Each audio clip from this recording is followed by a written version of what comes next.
Hello everyone, it's Fieler. So I'm just here today to show everyone my solutions for the first week of this newest Forbidden Battleground. I'm going to be doing both the Protagonists and the Origin of Light challenges, and I'm going to be doing both without using Tiaris. Now, even though I do have a built Tiaris, because Tiaris makes a lot of PvE content much easier, I'm just here to show that it is very much possible to beat these stages without using Tiaris.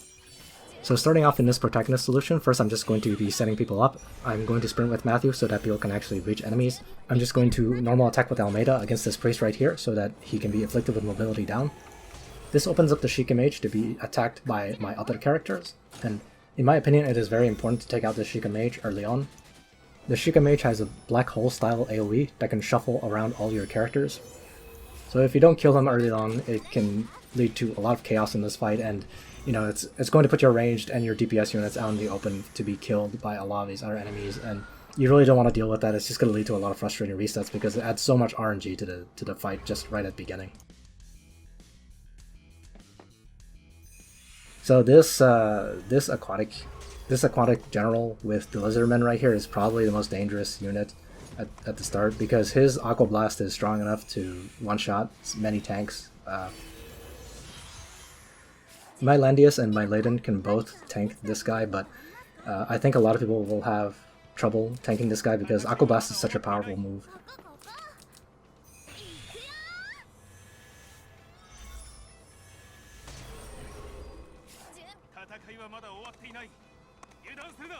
So now I'm just going to back up a little bit instead of engaging because on turn 2, the enemy Sky Archer is going to approach you, and you really don't want to be in range of... You don't want, if you bring Matthew along in his fire class, you really don't want the Sky Archer to be hitting Matthew. The Sky Archer has the potential to one-shot your Matthew if you are not wearing Last Rites. My Matthew is wearing Last Rites, so he can survive the 1,000 arrows if he has to, but I'm just moving out of the way here, just to show you how to avoid getting hit by this very annoying archer. The other thing is that I'm going to, anytime I get a breeze, is that I'm going to play as if I did not get that breeze, because that is an RNG aspect that I feel like I should not include when making these videos. It's especially true in this case because Chris can randomly give out breezes.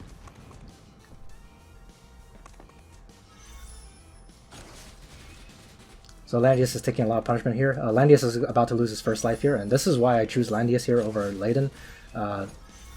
The problem is that when they all start coming at you is that you need to tank several of these enemies in a row, and obviously if you're using Tiaris, unlike me, you are going to have it's not going to be as big of a problem. Tiaris is just going to heal you up between every single one, but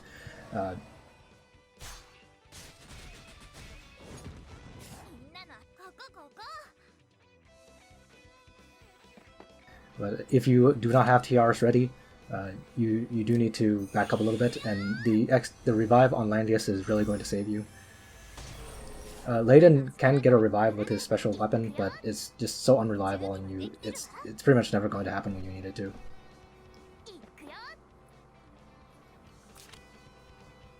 So here I'm just having a little bit of trouble positioning because I kind of want Rachel to be able to single target, but I realize that I can't really do that at this point, so I am just going to heal her up using Chris so that she has full HP for her AoE here.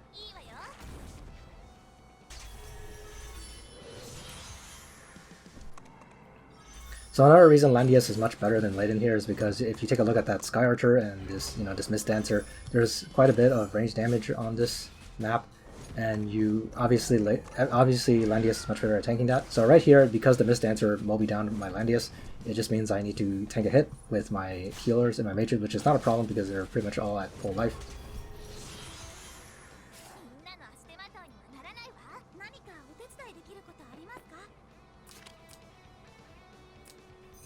So I have not used Dragon Blow yet on Almeida, so I use it here. Just adds a debuff onto each enemy.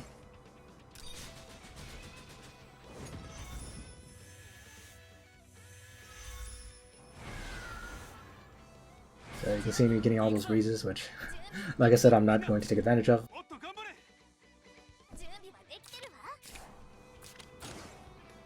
Well, first I just hit it with Rachel, and then I'm actually going to rout this cavalry here because I don't want him to be smashing my tank and disabling guard.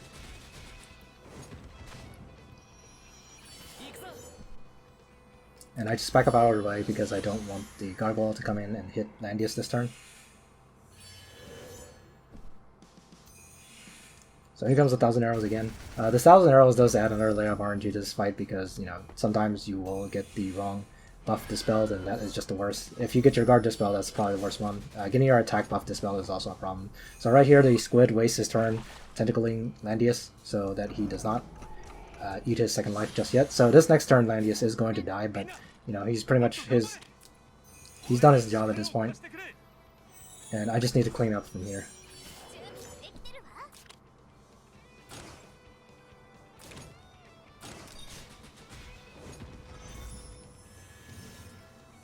So I get that clock on that Dark Reaper, but I don't really need it. And as you can see, I also brought Mass Protect on Chris, and that's because, obviously, because the Gargoyle gives a random heal block to someone on the map. And Chris is probably the best way to get rid of this, or to deal with this, as she can mass protect the entire team. Obviously, you can also use Liana Mass Protect or Liana's Gospel to make sure your tank doesn't get the heal block at least. And of course, Tiaris herself also has shield, so the Protagonist faction has no shortage of ways to deal with that heal block. So I get a couple thorns here. You probably can tell, like, I don't really need that at this point because, you know, I just need Landius to tank these 3 hits, and then next turn I can just clean them up. But this Gargoyle is going to come in and give Landius a hard time here. But because it's 4v1 now, I should have no problem taking out this Gargoyle. Annoyingly, the squid did lower my mobility, so I use Mass Heal from Almeida here, and the Forest Priest really do a lot of work here by removing that extra debuff.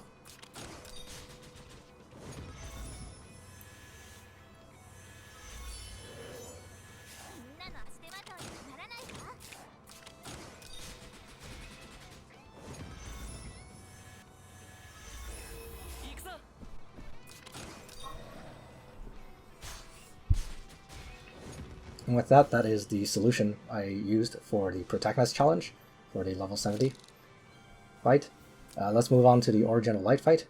So I must apologize ahead of time here, because I do apologize for using 4 SSR characters here for this fight in particular. I don't have a lot of Origin of Light characters built up, so I just don't have a lot of options here to show you to beat the stage with. So you can see I'm using D-Heart. D-Heart's pretty much just here to faction buff.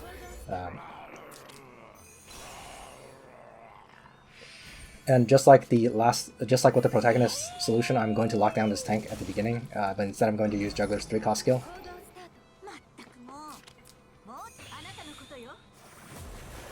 And D-Lit is coming in to attack, and I'm just going to use a normal attack so I don't put my Juggler in a forest just yet. I could have brought Windcutter Dagger, but I did not. I decided against that. So if the Bolt Rangers on that Sheikah Mage activated, it wouldn't have mattered because I would have done enough damage to lower the Bolt Rangers out of activation range, and Luna can come in and finish him off anyway. So finally, Sophia can cast Regenerate on Juggler, and Juggler plus Sophia is the reason why this stage is so much easier with the Origin of Light faction. Juggler, of course, is probably one of the physically tankiest units in the game, and his unique equipment can regenerate his health, and alongside Regenerate from Sophia, it's just pretty hard for him to die. He can just tank pretty much forever on this map. And, you know, this map has so much water on it, and it just makes it very easy. I did try using Freya for a couple times. I did attempt to beat this stage using Freya a few times, but Freya just cannot tank this stage at all. At least my Freya can't, not yet. I'm still building my Freya to use in later videos to try to attempt to beat as many maps as possible with just SR characters if I can. But right now my Freya is not ready yet, so I must apologize. You have to see me using Juggler. But there's really not a lot to say about the Origin of Light solution, because if you have a strong Juggler, this map is, I think this map is quite easy using the Origin of Light team. So you can see I'm kind of spreading out in a very odd way here, and that's mostly because Luna is going to get one shot by 1,000 arrows if I don't move her. if you are one of those people that equips Last Rites on Luna, of course, the Luna obviously can survive with Last Rites, but my Luna is not one of those. My Luna is very frail. So Squid's going to waste time attacking D-Lit. So remember that AI targeting priority pretty much always attacks the right, to the right first. So yeah, so make sure if you have a unit that's tankier than another here, you can put the unit on the right side for the Squid to attack.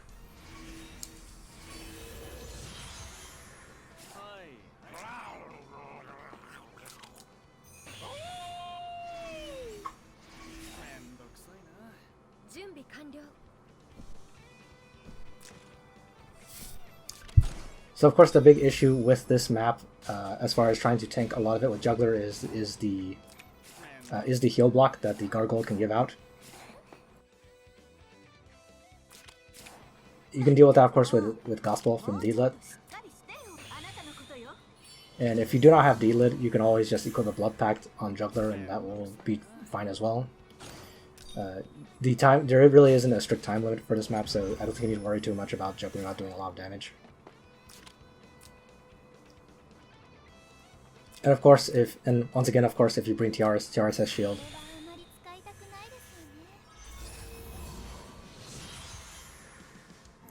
But yeah, I restricted myself by not using Tiaris, but you know, if I had Tiaris here, this would just be a complete joke. Tiaris plus Juggler is just going to tank things forever.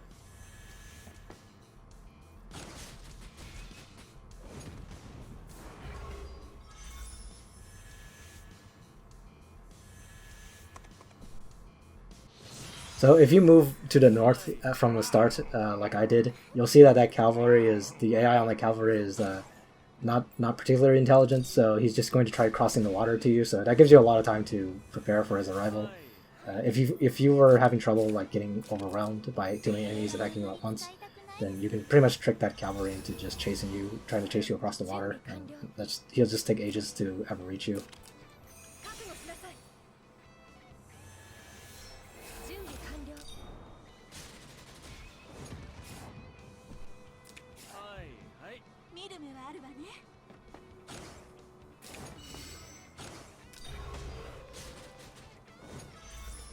So D-Lit not doing terribly well with the damage here.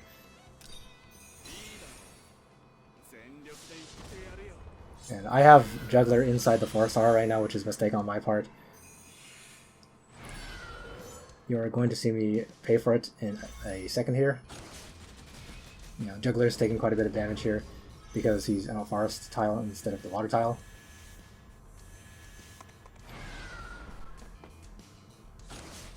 And you can see here, right here, like the Gargoyle nearly kills Juggler, but to be honest, at this point I didn't need Juggler anymore. Juggler could have died here and it wouldn't have mattered. Because at this point the cavalry is just stuck on the water, he can't really reach me. I can kill the Mist Dancer and then just tank a hit with Sophia, if need be.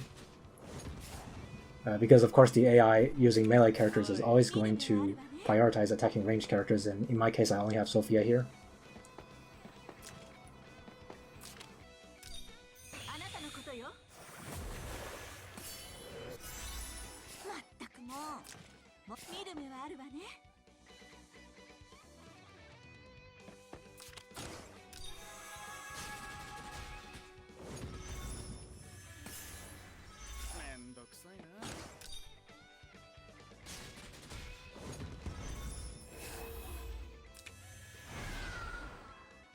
And of course, if you are using D-Hard like me, you can do things like that and just stun the enemy.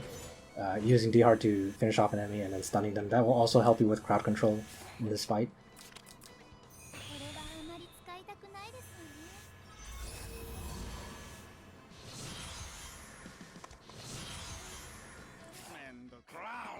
So you can see that cavalry is still having a bit of trouble. I think he's like playing Pokemon Go or something, he's just walking back and forth.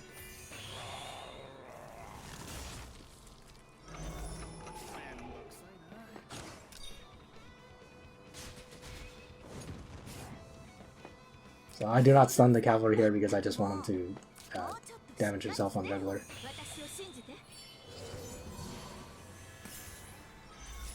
So anyway, this fight is pretty much over.